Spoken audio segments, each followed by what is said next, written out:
मैं सीधे मनोज सर के पास चलता हूँ। मनोज सर, एक बड़ा एलिगेशन विवेक श्रीवास्तव ने लगाया कि हमारा मैन्युफैक्चरिंग खत्म हो चुका है, हम ऑलमोस्ट फटीचर हालत में, हमारी हालत बुरी हो गई है। हकीकत क्या है? क्योंकि आपसे बेहतर इसको कोई नहीं समझा सकता, क्योंकि आंकड़े आपके फिंगर टिप्स पे होते हैं।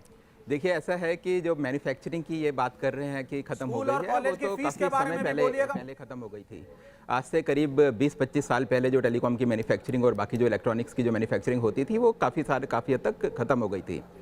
लेकिन अभी पिछले कुछ सालों में जब से सरकार PLI की जो स्कीम लेकर आई है, तो उस समय जो हमारे देश में हैंडसेट एक साल में आप देखिएगा कि 30,000 करोड़ के करीब हैंडसेट बिकते हैं, और ये सारे के सारे इंपोर्ट होते थे। और जब से ये परफॉर्मेंस लिंक इंसेंटिव सरकार ने इंट्रोड्यूस किया, कॉरपोरेट टैक्स मैन्युफैक्चरिंग में अभी कम किया, तो उसका एक इम्पैक्ट ये पड़ा कि आज की डेट में 80% फ़ोन जो हिंदुस्तान में जो बिकते हैं वो हिंदुस्तान में ही बनते हैं। तो ये कहना है कि मैन्युफैक्चरिंग ख़त्म हो गई है, हाँ बीच में ख़त्म हो गई थी, लेकिन उसका रिवाइवल हुआ। और ये मोदी सरकार के आने के बाद जो ये सेक्टर है, जो टेलीकॉम है और इलेक्ट्रॉनिक आइटम्स है, ये हमारे यहाँ बनने शुरू हुए और हमारे यहाँ ये अच्छे खासे बिकते हैं। दूसरी तरफ जो ऑटो सेक्टर था, ऑटो सेक्टर में जो कंपोनेंट्स और बाकी थे वो मैन्युफैक्चरिंग पहले से थी, लेकिन उसमें कुछ कंपनियां थी जैसे फोर्ड वगैरह, जिनका कि मार्केट शेयर बहुत कम था। इंडिया में रहना उनको लिए, उन्होंने कभी इंडिया में रहकर प्रॉफिट नहीं बनाया, वो ऑटो कंपनीज ज़रूर वापस चली गई हैं। तो उसमें कोई शक की बात नहीं है। लेकिन मैं एक बात और बता दूं, जब हम पॉलिसीज़ की बात कर रहे थे, मैंने सुना कि अभी एक हमारे पैनलिस्ट ने बोला कि नहीं, कि भाई इस सरकार में ऐसा कुछ खास नहीं हुआ। मनमोहन सिंह के टाइम खास हुआ, बिल्कुल बहुत अच्छी बात है। 1991 में जो भी हमारे देश में रिफॉर्म हुए जिसके कारण हमारे तरक्की हुई, सारा मनमोहन सिंह जी के ही टाइम पे हुआ, जब वो फाइनेंस मिनिस्टर थे और नरसिम्हा राव जी हमारे PM थे।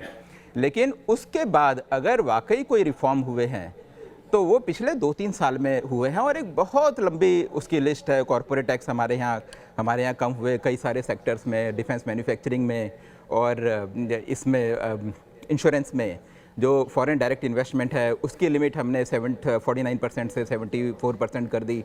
कई सारे सेक्टर हैं इंक्लूडिंग टेलीकॉम, जहाँ की हमने ऑटोमेटिक रूट से जो FDI है वो हमने वो है 100% कर दी। आपको ध्यान होगा कि रिट्रोस्पेक्टिव टेस्ट, जो कि एक बड़ा कॉन्टेंशियस इशू था, रिट्रोस्पेक्टिव टैक्स को हमने ख़त्म कर दिया। लेबर लॉस, जिन लेबर लॉस की बात पता नहीं पिछले 20 साल से चल रही है कि उसमें रिफॉर्म होना चाहिए, किसी की हिम्मत नहीं हुई, लेकिन अब वो जो रिफॉर्म्स है वो हो गए हैं। उसी तरीके से जो ये था IBC की बात हम करते थे, कोर्ट की पता नहीं कितने सालों से सारी की सारी सरकारें चाहती थी कि वो होता रहे। उसके लिए भी मेरे ख्याल से 10-15 साल उसको हो गए थे, लेकिन इस सरकार ने उसको इम्प्लीमेंट करा। उसके साथ साथ मतलब ऐसे कई सारे रिफॉर्म्स हैं। GST सुनते सुनते हमने जब से अपना प्रोफेशन ज्वाइन किया, GST की बात तब से हम लोग सुन रहे हैं, लेकिन अल्टीमेटली वो मोदी, मतलब ये जो सरकार है, इसी सरकार ने उसको इम्प्लीमेंट करा। और नेचुरली कोई भी नई चीज़ आती है उसमें टीजिंग प्रॉब्लम होती है और उसको स्मूथ होने में टाइम लगता है। अब GST का जो फ़ायदा मिल रहा है, अगर GST नहीं होती तो ई-कॉमर्स कंपनीज हमारे यहाँ जिस तरीके से काम कर रही हैं स्मूथली, वो काम नहीं हो पाता। अच्छा हाँ, ई-कॉमर्स एक ऐसा सेक्टर है जहाँ की FDI की जो लिमिट है वो हमने इंक्रीज़ करी। तो यहाँ काफ़ी रिफॉर्म्स हुए हैं। जब हमारे प्रधानमंत्री बाहर जाएंगे, बाहर जो बिज़नेस लीडर से वो अगर मीटिंग करते हैं, तो वो मीटिंग के बाद जो ये रिफॉर्म्स हमने करे हैं, इन रिफॉर्म्स का कॉन्फिडेंस और ज़्यादा बढ़ता है। मेरी जो इन्फॉर्मेशन है, प्रधानमंत्री की मीटिंग क्वालकॉम से होगी। क्वालकॉम एक ऐसी कंपनी है कि जो एंड्रॉयड के जितने भी फ़ोन होते हैं, 80% फ़ोनों में जो चिप होता है वो क्वालकॉम कंपनी का है। क्वालकॉम कंपनी टेक्नोलॉजी बनाती है, R&D करती है, उसके बाद बाकी जो कंपनियां हैं वो मैन्युफैक्चरिंग करती है। आज की डेट में क्वालकॉम अपना मैन्युफैक्चरिंग करना चाहता है, खुद ही अपने चिप्स बनाना चाहता है।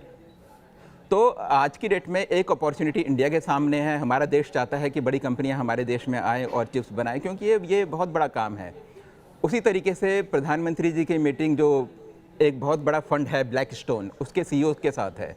ब्लैक स्टोन का आज की डेट में जो मार्केट वैल्यू है उसके इन्वेस्टमेंट का इंडिया में, वो $50 बिलियन के करीब है।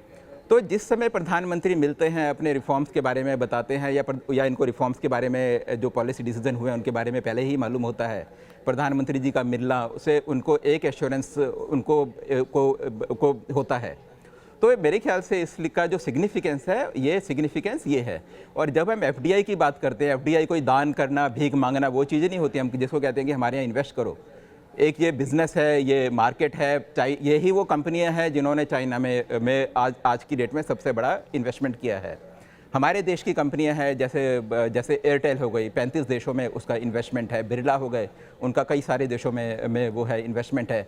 हमारी जो टाटा ग्रुप है, टीसीएस का अमेरिका में वो है इन्वेस्टमेंट है।